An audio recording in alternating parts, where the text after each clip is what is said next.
हम आखिरुज़्ज़मान में जी रहे हैं और जो मैं बताने जा रहा हूँ इसे समझना आपके लिए बहुत ज़रूरी है। क्या आपको पता है द लास्ट ग्रेट वॉर किसके बीच होगी? वो मलहमा है जिसको कि हुजूर ने हज़रत मुआज़ इब्न जबल रज़ी अल्लाह तआला अन्हु से रिवायत है, उसमें से जो अबू दाऊद में रिवायत आई है उसमें अल मलहमतुल उस्मा, उस्मा मुअन्नस है आज़म का। आप कहते हैं जंगे अजीम अव्वल, जंगे अजीम दो, अजीम का बाप हो गया आज़म, सबसे बड़ा। Blood lines. और उससे भी ज़रूरी, क्या आपको पता है इन दोनों तरफ की रहनुमाई कौन लोग कर रहे होंगे?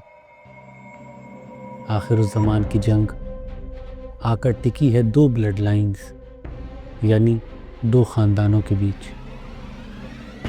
लेकिन कौन सी ब्लड लाइन्स? ये दो कदीम या एंशिएंट ब्लड लाइन्स जिसमें से एक आज के वक्त पे ज़मीन पर हुकूमत कर रहे हैं और दूसरी, उसके बारे में हम वक्त आने पर बात करेंगे। पहली ब्लड लाइन बनी है उन रॉयल एलीट फैमिलीज़ से जिनकी जड़ें जाती हैं फ़िरौन की नस्ल तक, या यूँ कहें हर दौर के फ़िरौन तक। वो आज भी यकीन रखते हैं कि वो पुरानी मिथोलॉजी के खुदाओं की नस्ल से हैं और इस डिवाइन ओरिजिन की वजह से वही लोग हम पर हुकूमत करने का अकेला हक़ रखते हैं। इसलिए वो अपने आप को एलीट कहते हैं, क्योंकि उन्हें लगता है कि वो जेनेटिकली बाकी इंसानियत से बेहतर है। सिर्फ एंशिएंट गॉड्स और डेमी गॉड्स से डिसेंट ही नहीं, बल्कि कुछ रॉयल फैमिलीज़ लिटरली यकीन रखते हैं कि वो उन बीइंग्स के डिसेंडेंट्स हैं जिन्हें पुरानी आर्ट में सरपेंट बीइंग्स और ड्रैगन्स के रूप में दिखाया गया है। सन 1906 में आर्कियोलॉजिस्ट को इराक के रेगिस्तान में एक सुमेरियन किंग्स की लिस्ट मिली जो कुने फॉर्म में लिखी हुई थी। इसमें बताया गया कि शुरू से लेकर कौन कौन रूलर था, लेकिन उनका शुरू हमारे शुरू से बहुत पहले का है। उनका शुरू 10,000 साल पहले का है, जब गॉड्स खुद इस ज़मीन पे हुकूमत करते थे। ये गॉड्स कौन हैं, इसका खुलासा आखिर में होगा। लिस्ट प्री फ्लड एरा से शुरू होती है। उत्नपिष्टिम के तूफ़ान से पहले 8 बादशाह थे जिन्होंने 5 शहरों पर 2,41,000 साल तक हुकूमत की। हर एक ने 20 से 40,000 साल तक रूल किया और वो खुद गॉड्स से उतरे हुए थे। कुछ मिथ्स में तो गॉड्स के साथ साथ भी रहते थे। बाद के रूलर्स जो हमें पता हैं, जैसे गिलगामेश, वो भी इन्हीं के डिसेंडेंट्स थे। एपिक ऑफ गिलगामेश में लिखा है कि वो 2/3 गॉड था और सिर्फ 1/3 ह्यूमन। उसके बाद भी कुछ रूलर्स यही क्लेम करते रहे।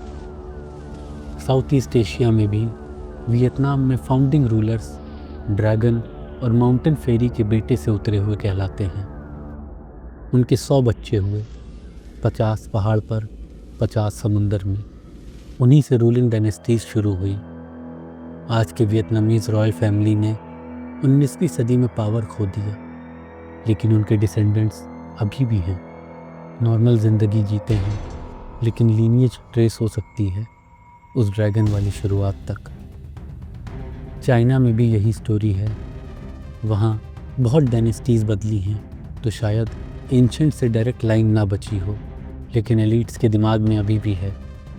आज के चाइनीज़ रॉयल्स नॉर्मल लोग हैं, लेकिन स्पेशल जीनियोलॉजी रखते हैं। सन 1912 में पावर ख़त्म हुई, लेकिन वो कहते हैं कि वो पहले ज़माने के 5 डिवाइन एम्परर्स से हैं, जो 3 सॉवरेंस या सेमी डिवाइन स्नेक बीइंग्स के साथ थे।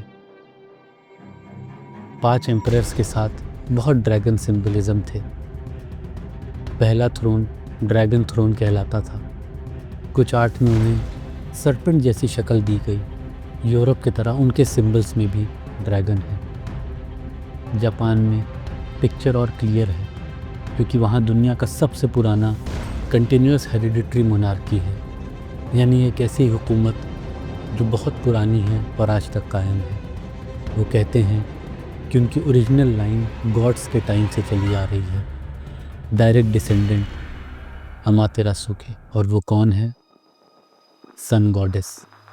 लेकिन उनकी स्टोरी में ड्रैगन से नहीं बल्कि ड्रैगन स्लेयर से डिसेंडेंट हैं। अमातेरासु के भाई सुसानु ने बड़े ड्रैगन यामाता नो ओरोची को मारा। उसकी पूंछ में एक मैजिकल तलवार थी। वो तलवार एक आईना और एक जेवर सूरज की देवी के पोते को दिए गए, जो जन्नत से ज़मीन पर आए और जापान पर हुकूमत की।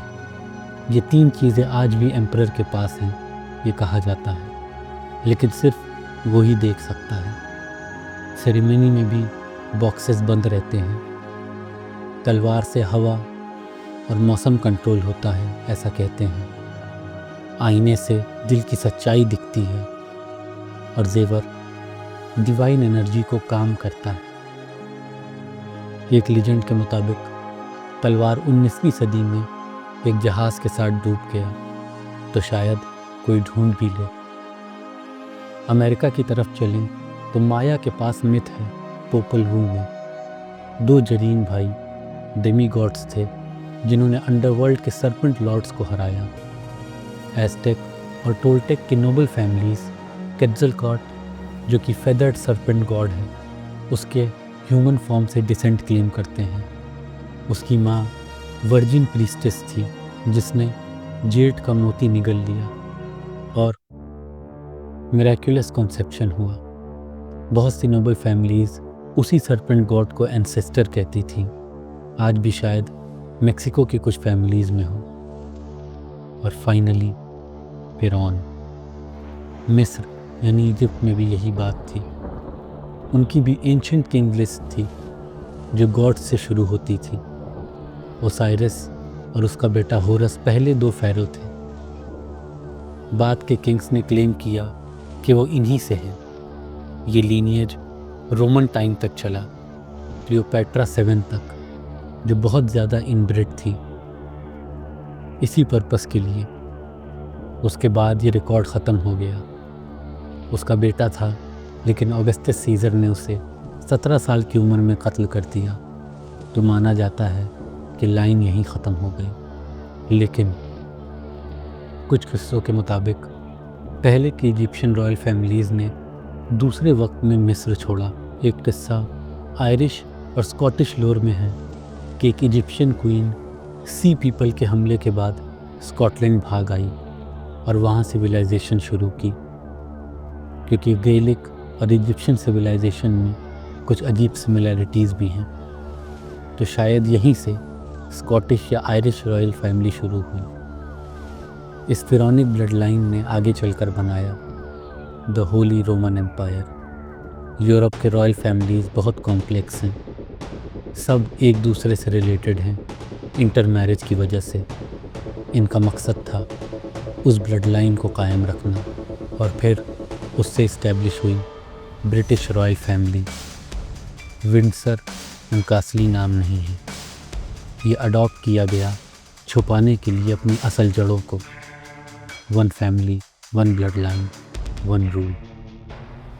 अमेरिका में इस्टेब्लिश रूल जो 1917 में सुपर पावर बनकर उभरा, ये रूल एक नया निज़ाम कायम करने का अगला कदम था, द न्यू वर्ल्ड ऑर्डर। इस शख्स को निकनेम दिया गया है the most evil man of the century. ये है एलिस्टर क्राउली। लेकिन इसने किसको जन्म दिया, क्या आपको पता है? बारबरा बुश, जॉर्ज बुश की माँ। एक ऐसा प्रेसिडेंट जिसका ग्रैंडफादर सेटनिज़म का फादर माना जाता है। इन सब पे इन्फ्लुएंस है एक ऐसी मखलूक का जिसे कुरान कहता है जिन्स। एक ऐसी मखलूक जो सरपेंट या सांप की शक्ल ले सकती है। एक ऐसी मखलूक जो इंसानों से हज़ारों सालों पहले इस ज़मीन पे आबाद थी। बाइबल इन्हें वॉचर्स कहती है। एक ऐसी मखलूक जो इंसानों के बीच तो है लेकिन नज़र नहीं आती। एक हायर डायमेंशनल बीइंग जिससे राब्ते के लिए उस इल्म का इस्तेमाल करना ज़रूरी है जिसे पुरस्रार तौर पर कुफ्र कहा गया है। जादू यानी मैजिक। जिनों में भी कई किस्म हैं, जिनमें से एक है शयातीन, जो इब्लीस के पैरोकार हैं, और यही है जिससे जादूगर मुताल्ला करते हैं अपनी रस्मों में। ये हैं वो गॉड्स जिनके डिसेंडेंट्स हैं ये सारी रॉयल एलीट ब्लड लाइन्स। ये आज भी इनके राब्ते में हैं और इनकी मदद से अपनी ताकत कायम रखने में कामयाब हैं।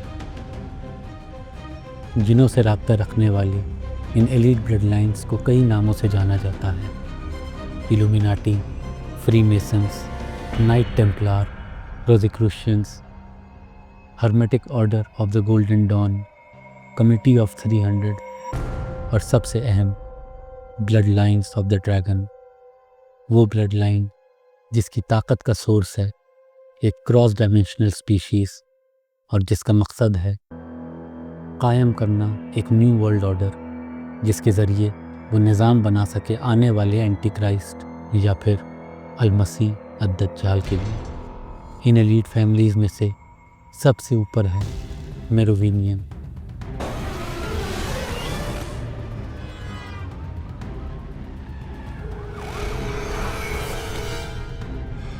मैट्रिक्स मूवी के इस सीन में दिखाया गया है कैसे मेरोविंगियन के साथ दो इंटर डायमेंशनल बीइंग्स हैं जो शेप शिफ्टर्स हैं। शेप शिफ्टर्स जैसे कि जिन। You know why we are here.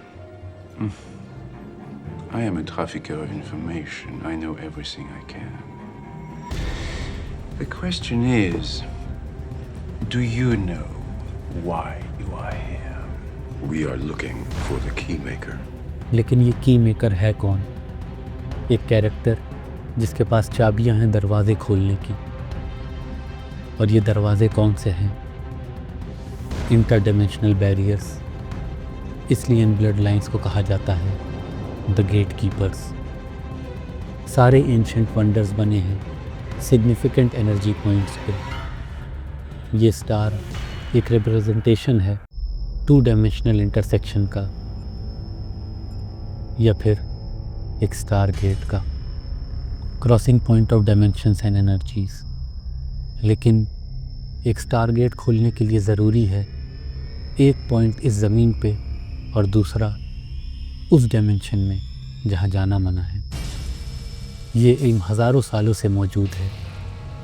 Suleman अलैहिस्सलाम के वक्त में इसे छुपा दिया गया था, लेकिन बिना ज़्यादा वक्त बीते ये उनके हाथों लग गया, जिनको आप जानते हैं नाइट्स टेम्पलार के नाम से। अब तक आपको समझ आ गया होगा कि एलीट्स जो शैतान से राब्ते में हैं उनके लिए लॉज ऑफ यूनिवर्स से खेलना कितना ज़रूरी है ताकि उस बैरियर को खोला जाए जिसके ज़रिए वो क्रॉस डायमेंशनल पावर्स से मुताल्ला कर सकें। लेकिन उनके मास्टर यानी इब्लीस के पास भी इतनी ताकत नहीं कि वो आसानी से इन खुदा के बनाए हुए लॉज ऑफ नेचर को तोड़ सके या कम से कम उन्हें बदल सके। इसलिए ये गेट कीपर्स रिचुअल्स करते हैं, बड़े रिचुअल्स, ख़तरनाक रिचुअल्स, ख़ास तौर पे उन ले लाइंस या वोर्टेक्स पॉइंट्स पर जिसमें से सबसे ज़्यादा इस्तेमाल किया जाने वाला है द ग्रेट पिरामिड। और इसी के साथ आते हैं इस वीडियो के सबसे इंटरेस्टिंग पॉइंट पर, 9/11। एक रिचुअल को समझने के लिए पहले ये समझना ज़रूरी है कि उसका मकसद क्या है, और इसलिए 9/11 एक बहुत ही बड़ा रिचुअल था। ये कैसे काम करता है? बैरियर के दोनों तरफ से एक पोजीशन लॉक खोलता है, यानी जो रिचुअल इस ज़मीन पे हो रहा है। दूसरी पोजीशन इनमें से एक दरवाज़ा खोलती है उस डायमेंशन का जिसमें वो गैब की जिनों की दुनिया है। जैसे कि रैफ एली समझाता है, first degree tracing board Solomon के टेंपल के रिप्रेजेंटेशन है। सोलोमन का टेंपल गीज़ा के पैटर्न पे बना था, इसलिए ये गीज़ा प्लेटो की भी रिप्रेजेंटेशन है। 3 पिलर्स मतलब गीज़ा के 3 बड़े पिरामिड्स और 2 क्यूब्स पिरामिड के 2 दरवाजे हैं। हर मैसोनिक लॉज के अंदर आपको सोलोमन के टेम्पल के 2 पिलर और 5 पॉइंटेड या ब्लेजिंग स्टार ज़रूर मिलेगा। मेरे ख़्याल में ये बिल्कुल इत्तेफाक नहीं हो सकता कि 9/11 के वाक़े में भी यही चीज़ें दिखाई देती हैं। इसमें कोई शक नहीं कि 9/11 एक मेगा रिचुअल था। जब सिंबॉलिक पिलर्स 9/11 के दिन गिरे तो होलीएस्ट ऑफ होलीज ज़ाहिर हो गया। एंशंट गॉडेस आइसिस अनवेल हो गई। अब हमारे पास फर्स्ट डिग्री ट्रेसिंग बोर्ड के 3 पिलर्स हैं और उसके साथ गीज़ा के 3 बड़े पिरामिड्स को रिप्रेजेंट कर रहे हैं। ये सब 9/11 के मेगा रिचुअल्स में इवोक किए गए। और जो मुझे हायर कॉन्शियसनेस का सबसे पसंदीदा मेटाफर लगता है वो है स्टारगेट।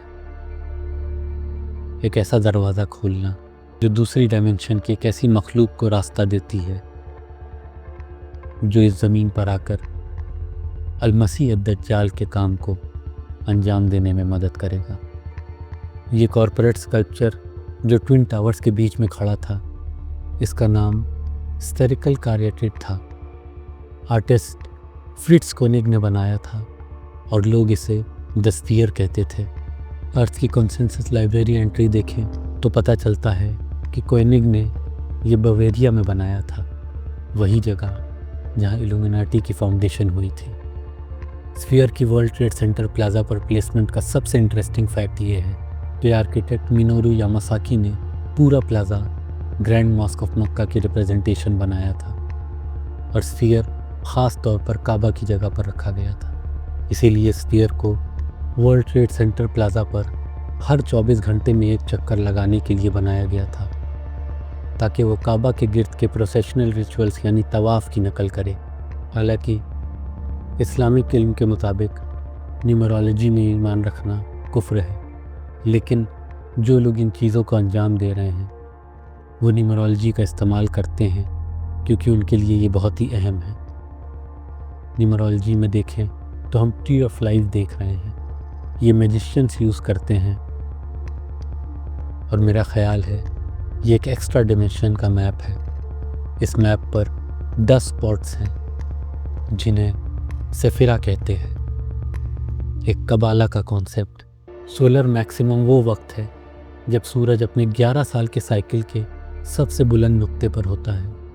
इस दौरान सूरज की एक्टिविटी बहुत ज़्यादा हो जाती है, सन स्पॉट ज़्यादा बनते हैं, सोलर फ्लेयर ज़्यादा निकलते हैं और कोरोनल मास इजेक्शन यानी CMEs भी बहुत होते हैं।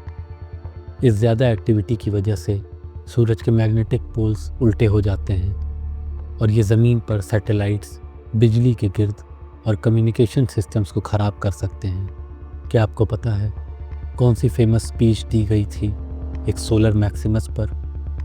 स्पीच जो 9/11 1990 को हुई थी। It is a big idea, a new world order.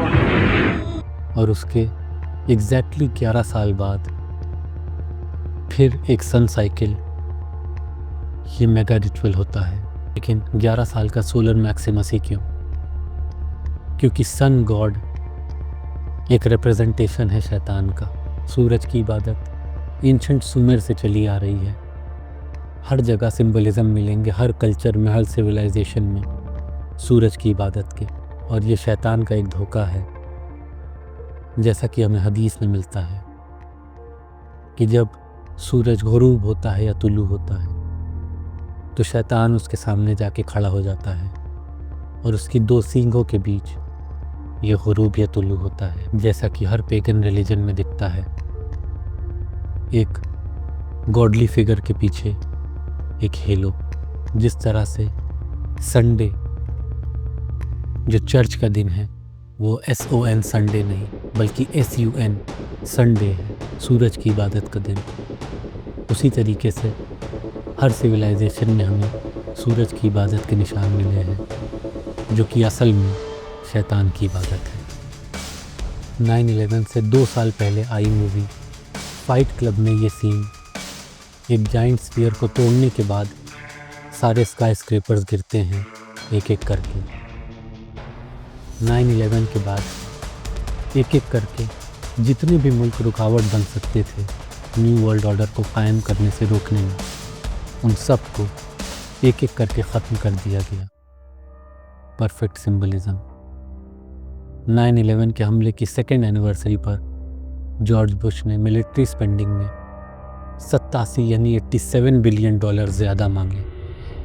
George W Bush का वो वीडियो जहां वो द पेट गोट पढ़ रहा है, जो 9/11 मेगा रिचुअल के शुरू होने के वक्त का है, असल में उसके नाना यानी एलिस्टर क्राउली की टीचिंग्स और उसके सेटेनिज्म की तरफ से 9/11 मेगा रिचुअल को ग्रेट गॉड पैन के नाम का डेडिकेशन था।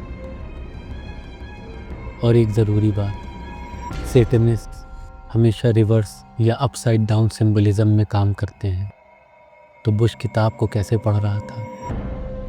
उल्टा। अब बात थोड़ी अजीब होती है। ये 1978 का द विज़ार्ड ऑफ ऑज वर्जन है। द विज़ फिर से एमरल्ड सिटी को न्यूयॉर्क से कनेक्ट किया गया है। येलो ब्रिक रोड के एंड पर डोरोथी और उसके साथी सर्कुलर पोर्टल से गुजरते हैं। दरवाजे के पार हम 3 पिरामिड्स देखते हैं। पिरामिड शेप्स के पीछे वर्ल्ड ट्रेड सेंटर के पिरामिड पिलर्स के बीच में हम स्फीयर देखते हैं। ये काबा की सिंबॉलिक रिप्रेजेंटेशन है, एक सिंबॉलिक डिमोलिशन खुदा के घर का। ऑज के लोग स्फीयर के गिर्द रिचुअल की तरह नाच रहे हैं। स्फीयर के डोम पर बड़े बड़े लेटर्स में ऑज लिखा है। ऑज, पैन और आईवास का सिंबल बिल्कुल उस दिल के बीच में दिखाई दे रहा है जहां न्यू एऑन शुरू हुआ और जहां स्टारगेट खुला। हमने जाना था कि ले लाइंस हैं और एनर्जी वोटेक्स हैं। काबा से सबसे ज़्यादा एनर्जी लाइंस गुजर रही हैं, जो इसे सबसे ताकतवर एनर्जी पॉइंट बनाती हैं इस पूरी ज़मीन पे। इसके ऊपर मेरा एक पूरा वीडियो मौजूद है। लेकिन इसके साथ ही काबा चैनल करता है सबसे ज़्यादा एनर्जी। क्या आपको पता है कि काबा के गिर्द मुसलमान कितने चक्कर लगाते हैं? 7 चक्कर, और हर बार anti clockwise. The golden ratio. जानना चाहते हैं क्यों? 7 आसमान, 7 ज़मीन, 7 प्लेन्स ऑफ एग्जिस्टेंस। जो चीज़ हम इंसानों को इस ज़िंदगी, इस डायमेंशन और इस ज़मीन से बांधे रखती है वो टाइम और स्पेस की हदूद है। हम टाइम और स्पेस की वजह से इस डायमेंशन और रियलिटी में कैद हैं। अगर कोई इस डायमेंशन या रियलिटी से निकलना चाहे तो उसे टाइम और स्पेस से आज़ाद होना पड़ेगा। जब आप काबे के गिर्द एंटी क्लॉकवाइज चक्कर लगाते हैं, ये अमल असल में क्या कर रहा है? ये लिटरली आपकी रूह को बुलंद कर रहा है। एक गोल्डन रेशियो में आपको टाइम और स्पेस से आज़ाद कर रहा है, ताकि आप ऐसी चीज़ को छू सकें जो यूनिक थी, इतनी खूबसूरत और इतनी पावरफुल है कि वो आपकी ज़िंदगी हमेशा के लिए बदल देती है। अगर मेरी बात पर यकीन ना हो तो किसी से भी पूछ लें जिसने काबे के पास हज या उम्रा किया हो।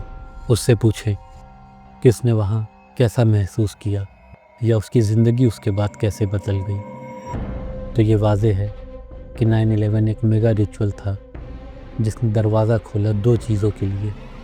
पहला, जिन्हों को अपनी डायमेंशन में बुलाने का। दूसरा, एक रिचुअल जो एक नए दौर को शुरू करने वाला था, जिसने आखिरी ईंट रख दी दज्जाल के निज़ाम की, जेरूसलम को तैयार करने की, ताकि वहाँ पे 3rd टेम्पल ऑफ सोलोमन की तामीर हो।